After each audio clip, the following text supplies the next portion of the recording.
कभी ऐसा हुआ है कि तुम्हारे रिश्ते में अचानक एक तीसरा आ गया?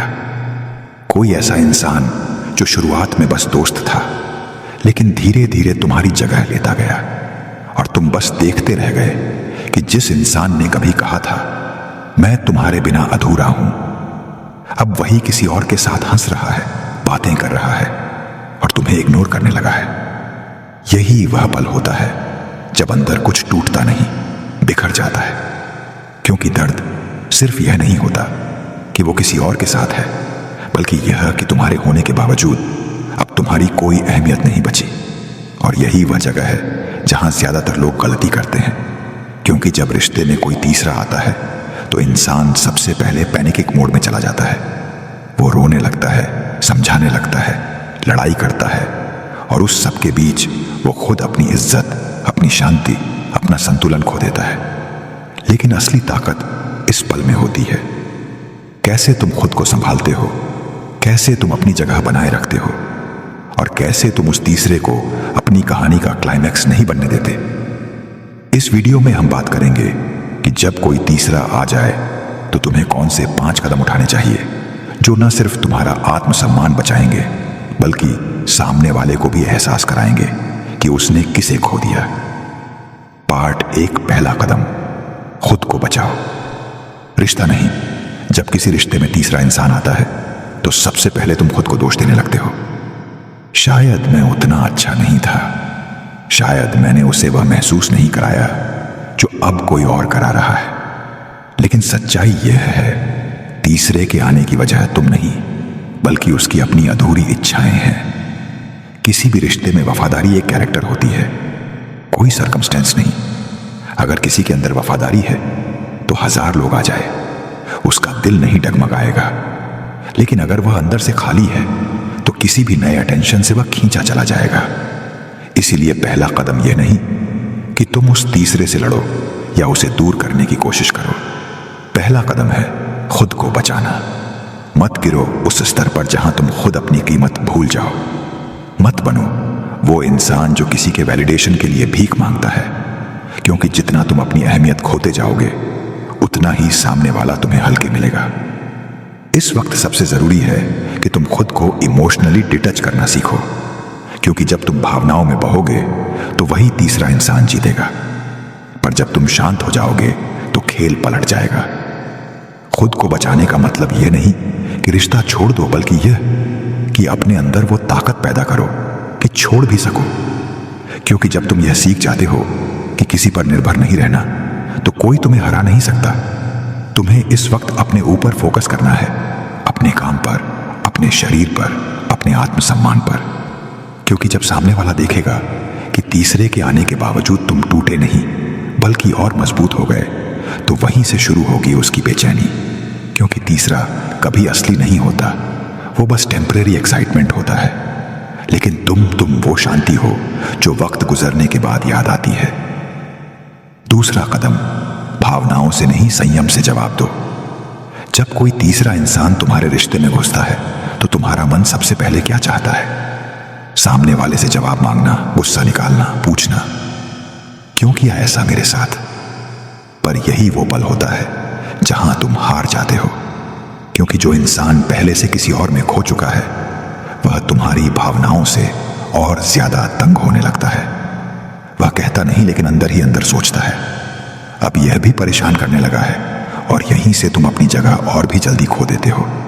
इसलिए याद रखना, जब रिश्ता हिलने लगे तो सबसे पहले अपनी भावनाओं को काबू में रखो, क्योंकि जिसने संयम नहीं रखा वह खुद ही अपने रिश्ते का गला घोंट देता है।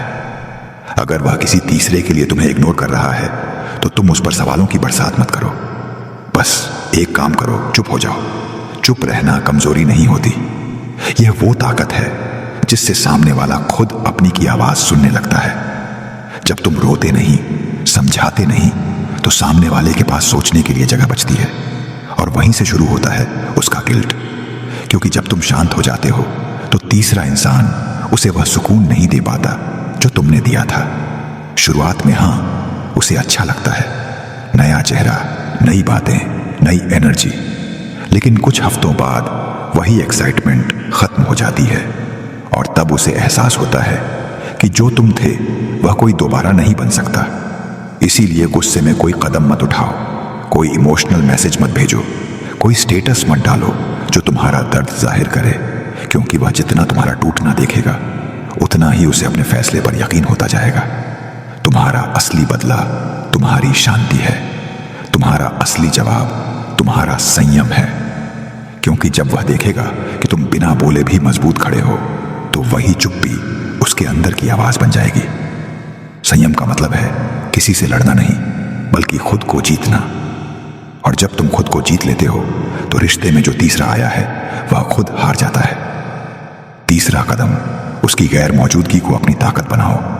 जब कोई रिश्ता टूटने लगता है, जब तुम्हें लगता है कि अब कोई तीसरा बीच में आ गया है, तो तुम्हारा मन हमेशा यही कहता है, काश वो वापस आ जाए। पर सच्चाई ये है भाई कि जिस दिन तुम यह सोचना बंद कर देते हो, उसी दिन तुम्हारा असली बदलना शुरू होता है। देखो, वो अब तुम्हारे साथ नहीं है, शायद किसी और के साथ है। शायद किसी और को वही बातें कह रहा है जो कभी तुम्हें कहा करता था। यह सुनने में दर्द देता है, लेकिन यही वो मोड़ है जहां तुम्हें अपनी ताकत बनानी है। उसकी गैर मौजूदगी को अपनी प्रेरणा बना दो, क्योंकि जो इंसान तुम्हारे अंदर था वो अभी तक सिर्फ रिश्ते में जिंदा था। अब वक्त है उसे खुद के लिए जीने का। सोचो, तुम जितनी एनर्जी रोज उसकी याद में खर्च करते हो, अगर उतनी एनर्जी खुद को सुधारने में लगा दो, तो तुम्हारा दर्द तुम्हें एक ऐसे इंसान में बदल देगा जिसे कोई छोड़ने की हिम्मत नहीं करेगा। वो तुम्हें छोड़ गया, पर तुम खुद को मत छोड़ो। उसकी गैर मौजूदगी को अपने अंदर की आग बनाओ। जिम में जाओ, काम पर ध्यान दो, नई चीजें सीखो, अपने आप को अपग्रेड करो। हर सुबह जब आईने में खुद को देखो, तो वो चेहरा दिखना चाहिए जो कहे, अब मैं किसी के जाने से नहीं रुकूंगा। क्योंकि जितना तुम उसके पीछे भागते हो, वो उतना ही तुमसे दूर होता है। लेकिन जिस दिन तुम रुक जाते हो और कहते हो, अब मैं सिर्फ अपने लिए जीऊंगा, वो दिन उसके मन में डर पैदा कर देता है। वो डर कि अब तुम उसे भूल जाओगे, वो डर कि अब वह तुम्हारी प्राथमिकता नहीं रहा। और यकीन मानो, इसी डर से उसका ईगो हिलने लगता है। वो खुद सोचना शुरू करता है, क्या सच में वो अब मुझे भूल चुका है? और यह सवाल ही उसे बेचैन कर देता है। इसीलिए अगर कोई तीसरा बीच में आ गया है, तो उसे सबक देने के लिए कुछ मत कहो, बस अपने अंदर वह बदलाव लाओ जिससे तुम्हारा ना बोलना ही उसका जवाब बन जाए। याद रखना, जो इंसान तुम्हें खोकर ही चैन से सो जाए, उसे शब्दों से नहीं, अपनी खामोश तरक्की से झक छोड़ दो। क्योंकि जब वह देखेगा कि जिसे उसने छोड़ा था वो अब और भी बेहतर बन गया है, तब वह खुद से नफरत करेगा और वहीं से उसकी सजा शुरू होगी। चौथा कदम, अपनी दूरी को उसका डर बनाओ।